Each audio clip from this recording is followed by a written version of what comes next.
ውድ ቻናላችን ቤተሰቦች እንኳን ወደ ቻናላችን በደና መጣችሁ። አሁንም ሊቨርፑልን በሚመለከቱ ጉዳዮች ተመልሼ መጥቻለሁ። በዚህ ሰዓት ምን እንመለከታቸው ሊቨርፑሎች የፍሎሪያን ቨርትዝ ተወካዮችን አነጋግረዋል እየተባለ ይገኛል። ይሄን ምን እንመለከት ይሆናል። እንደዚሁም ሊድስ ዩናይትዶች ቲሚካስን ለማስፈረም ፍላጎት አላቸው ተብሏል። በተጨማሪም ኬቪን ኬለር ከሊቨርፑል መውጣት አለበት ብሏል። የኬለር የብሔራዊ ቡድን አሰልጣኝ እነዚህ ምን እንመለከት ይሆናል። እስከ መጨረሻ ደቂቃ ድረስ አብራችሁኝ እንድትቆዩ በአክብሮት ተጋብዛለሁ። ሰብስክራይብ፣ ላይክ፣ ሼር እያደረጋችሁ የቻናሉ ቤተሰብ እንድትሆኑ በአክብሮት እጠይቃለሁ።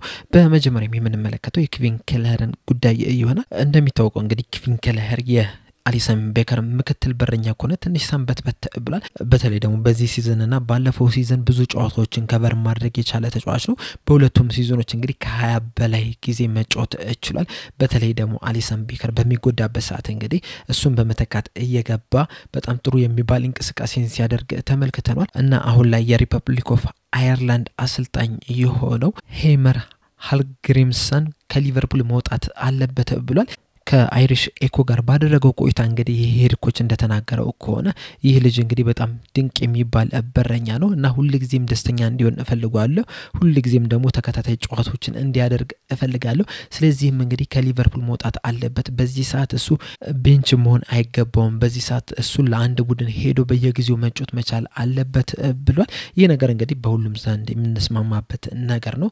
በእርግጥ በዚህ ሰዓት እንግዲህ ከሊቨርፑል ይለቃል ተብሎ ከሚጠበቁ ተጫዋቾች መካከለም እንግዲህ አንደኛው እርሱ ነው። በዚህ ክረምት ከሊቨርፑል ጋር ሊለያይ ይችላል። ምክንያቱም እንግዲህ እሱም የመጫወቻ እድልን ይፈልጋል። በዚህ ሰዓት ደግሞ ሊቨርፑሎች እንግዲህ አሊሰን ቤከር አለ።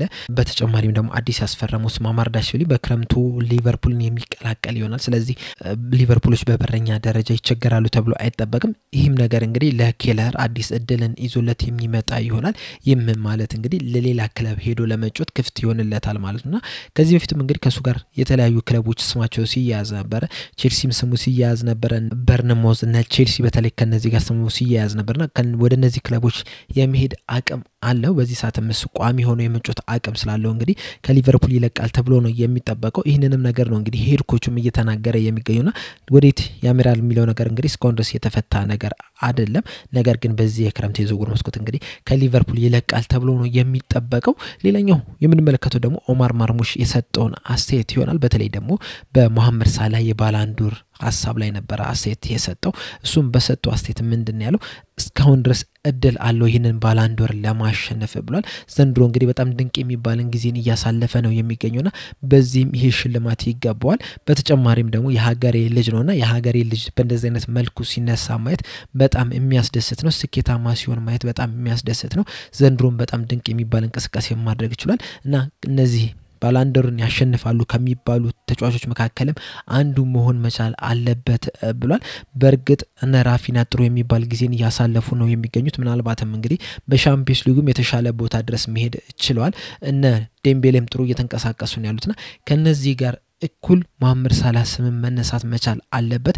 ሊቨርፑል ዘንድሮ ዋንጫ እንዲያሳካ እንግዲህ ከፍተኛ ጥረት ማድረግ የቻለ ከፍተኛ አስተዋጽኦ ማድረግ የቻለ ተጫዋች ስለሆነ በባላንዶር ዝርዝር ውስጥ መግባት አለበት ብሏል። ይህ ነገር እንግዲህ ሁላችንንም የሚያስማማን ይመስለኛል። ነገር ግን ደግሞ ከሻምፒዮንስ ሊግ በጊዜ መውጣቱ በሊግ ካፕ ፍጻሜ መሸነፉ ምናልባትም የባላንዶር ሐሳቡን ወይም ደግሞ ምኞቱን ትንሽ ሊያጨልምበት የሚችልበት ሁኔታ አለ።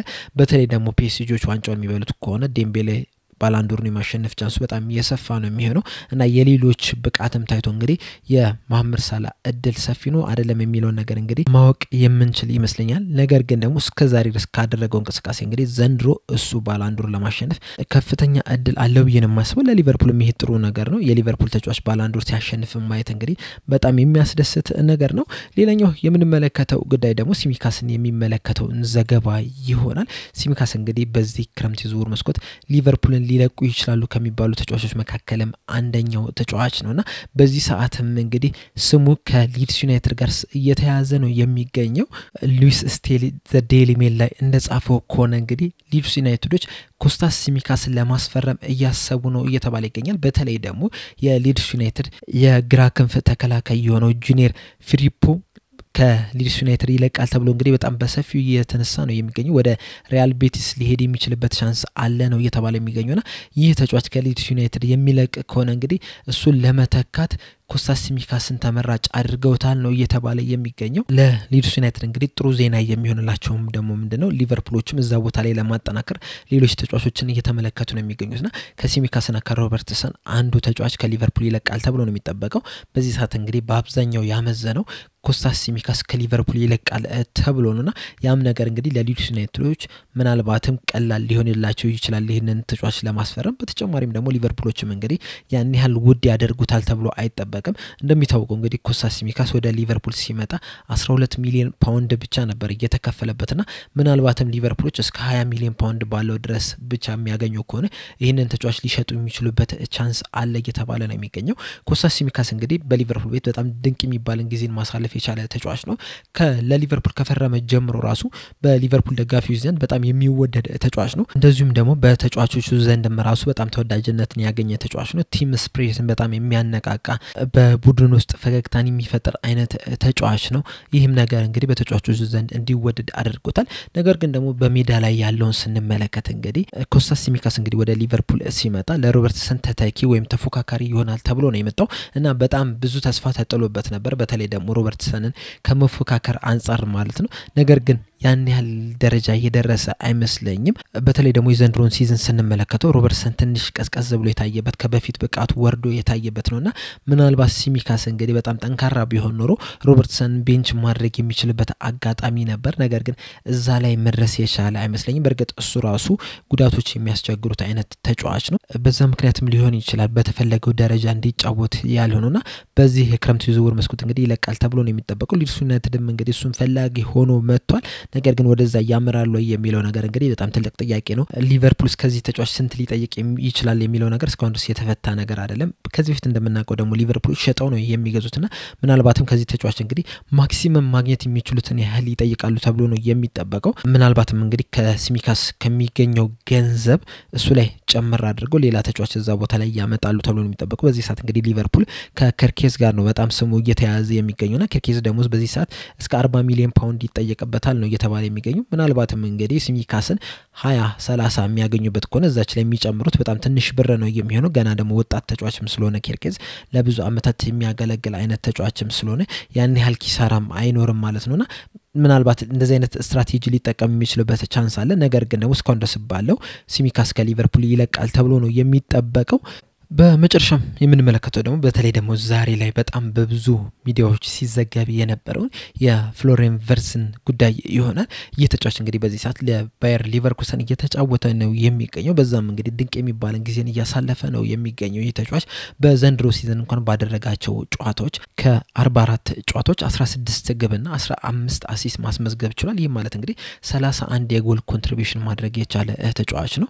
በተጨማሪም ደግሞ ለጀርመን ብሔራዊ ቡድንም ባደረጋቸው 29 ጨዋታዎች 6 ግብና 7 አሲስት ማስመዝገብ የቻለ ተጫዋች ነውና በዚህ ሰዓትም እንግዲህ በአውሮፓ ውስጥ ከሚገኙ ምርጥ ተጫዋቾች በተለይ ደግሞ 10 ቁጥር ቦታ ላይ የሚጫወቱ በጣም ባለ ብዙ ተሰጥኦ ተጫዋቾች እንደዚሁ ነው ምርጥ ብቃት ላይ የሚገኝ ተጫዋች መካከል አንደኛው እሱ ነው እና ሊቨርፑሎች እንግዲህ የዚህን ተጫዋች ተወካዮችን አነጋግረዋል ተብሏል። ይህንንም ዘገባ በመጀመሪያ የዘገቡት እንግዲህ የጀርመን ጋዜጦች የሆኑት ኪከርና ቢልድ ናቸው። ከዛ በኋላም እንግዲህ እንግሊዛዊ ጋዜጠኛ የሆነው ዴቪድ ኦርስቲንም ይህንን ነገር አረጋግጧል ነው የተባለው።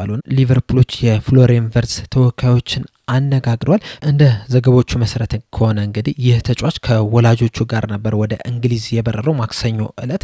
ከዛ በኋላም እንግዲህ የሊቨርፑልን ተወካዮች በብላክፑል አግኝተዋቸው አነጋግሯቸዋል። ይህም እንግዲህ ንግግራቸው ወደ 1 ሰዓት አካባቢ የፈጀ ንግግር ነው ተብሏል። ከዛ በኋላ ይህ ተጫዋች እንግዲህ ከብላክፑል በሮ ወደ ማንቸስተር ከተማ አምርቷል የተባለው።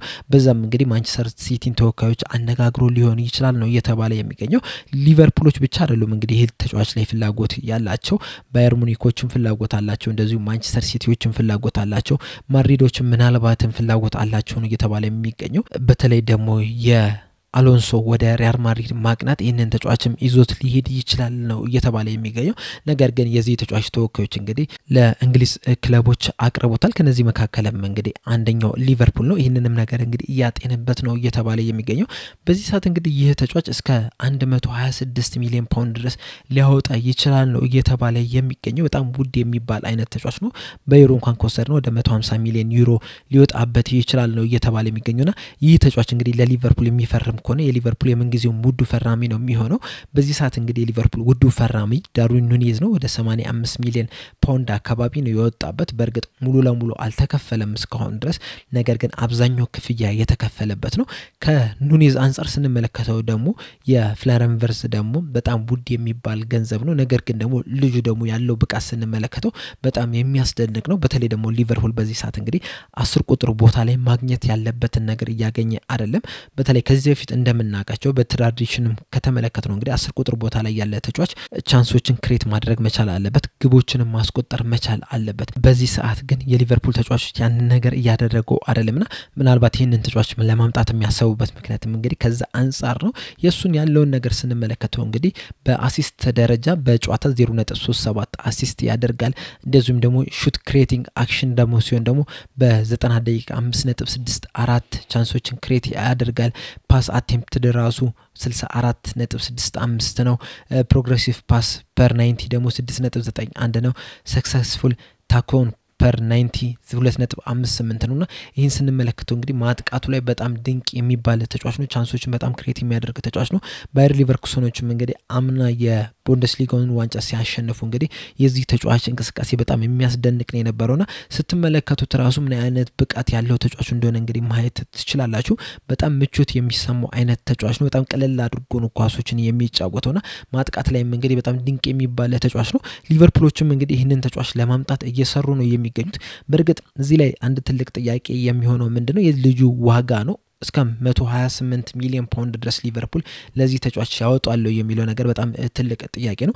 በርግጥ በተለያዩ ሚዲያዎች እንደተነገሩት ቀላይም በሰራውላችሁ ፕሮግራም እንግዲህ ቨርጂል ቫን ዳይክም እንደተናገረው በጣም ቢግ ሰመር ነው ይሆናል እየተባለ የሚገኘው። ምናልባትም በወድ ዋጋ የሚመጣ ተጫዋች ሊኖር ይችላል እየተባለ ነው የሚገኘው።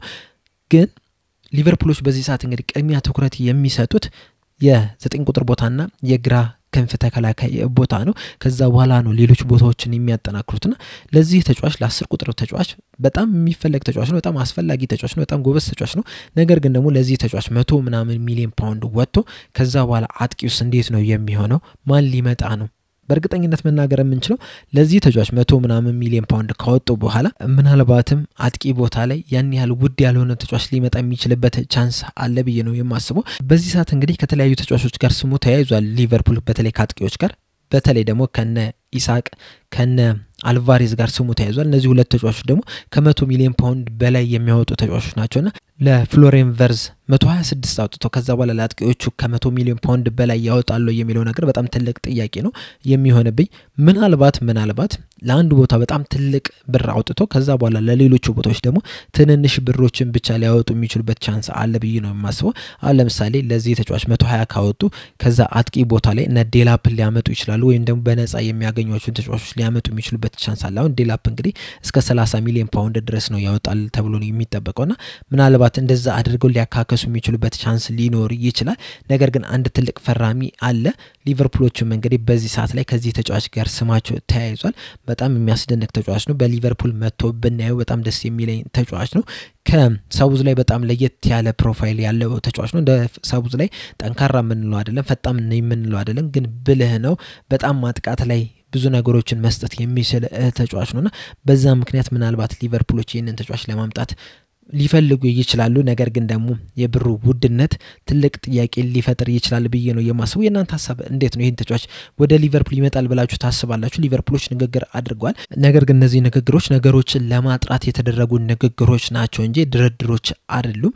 ወደ እንግሊዝ መጥቶ መጫወት ይፈልጋሉ ወይ? ለሊቨርፑልስ መጫወት ይፈልጋሉ ወይ? ሊቨርፑልስ ምንድነው የሚያደርግለት የሚሉትን ነገሮች ለማጥራት ያህል ነው እንጂ ለማስፈረም የተደረጉ ንግግሮች አይደሉም፣ ድርድሮች አይደሉም። ነገር ግን የልጁ ሁኔታ ለማወቅ ልጁም የሊቨርፑል ያላቸውን አቋም ለማየት የተደረገ ንግግር ነውና ወደ ሊቨርፑል ይመጣል ብላችሁ ታስባላችሁ ወይ የሚሉን ነገር እዚህ ኮሜንት ሴክሽን ላይ በመጻፍ አሳውቁኝ። ከዛስ እሱስ ከመጣ ሌሎች ቦታዎችስ እንዴት ነው ሊያጠናክሯቸው የሚችሉት የሚሉን ነገር ኮሜንት ሴክሽን ላይ በመጻፍ አሳውቁኝ። ለአሁን እዚህ ላይ አበቃው። በቀጣይ በሌላ እስከምንገናኝ ድረስ ሰብስክራይብ፣ ላይክ፣ ሼር ማድረግ እንዳትረሱ። ቻው።